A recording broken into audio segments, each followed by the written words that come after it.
Und hat ihr gehabt Kontakt mit der Sprache in Russland, beschäftigt ihr noch Nee, ja, später ja. Bruder, meine Mutters Bruder, ich gefahren vor dem Ersten Weltkrieg in Petersburg zu studieren.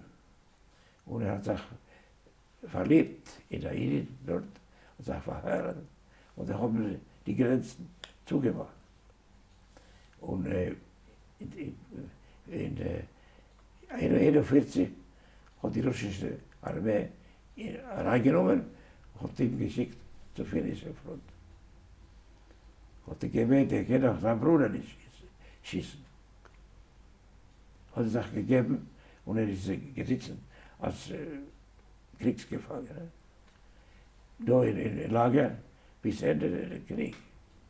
Und wir haben das gewusst, eine Bekannte hat ihn gesehen, weil er hat doch gewähnt da in Finnland.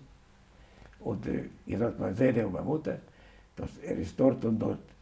Haben Sie bekommen Erlaubnis zu sehen. Wir sind gefahren im Lager, 30 Jahre, 20 Jahre, über 20 Jahre nicht gesehen. Und da haben wir das genommen, ein bisschen Essen zu ihm. Und zweimal haben sie gewählt bei ihm.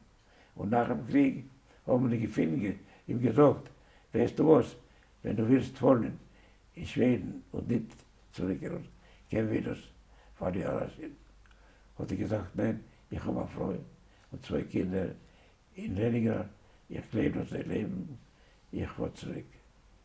Ist er gekommen zurück, hat Stalin ihm geschickt in Sibirien, weil er hat gesagt, gegeben in Front. Und hat er gewählt in Sibirien, bis Stalin ist gestorben. Und danach ist er gekommen.